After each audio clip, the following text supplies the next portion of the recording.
আজকে সারাক্ষণ কি হয়েছে?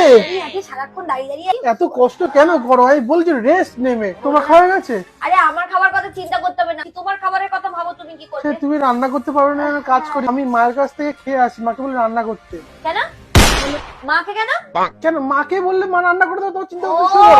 আমার হাতে রোজ রান্না খেয়ে তোমার ভালো লাগছে না? তাহলে মনের ভেতর যখন এটাই ছিল যে মাকেই রান্না করতে বলবে, তাহলে মাকেই প্রথম দিন থেকে রান্না করার কথা বলতে পারতে। তাহলে আমাকে আলাদা করে তোমার তো ঝি পোষার দরকার ছিল না, না?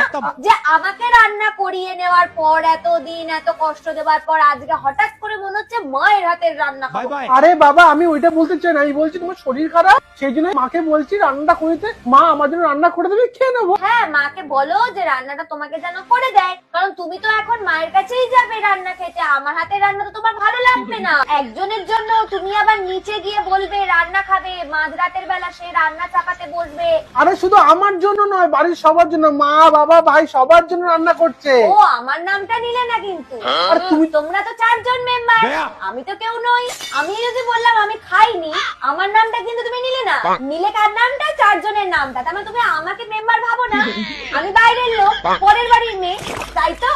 আরে এটাই তার মানে, না আমাকে তুমি রান্না করার জন্য রেখেছো। আমি রান্না করি, তারপরে আমার হাতের রান্নাটা তোমার ভালো লাগছে না, তাই তুমি এখন মাকে বলছো মায়ের হাতের রান্না খাবে। যা পারো করো, যা পারো করো।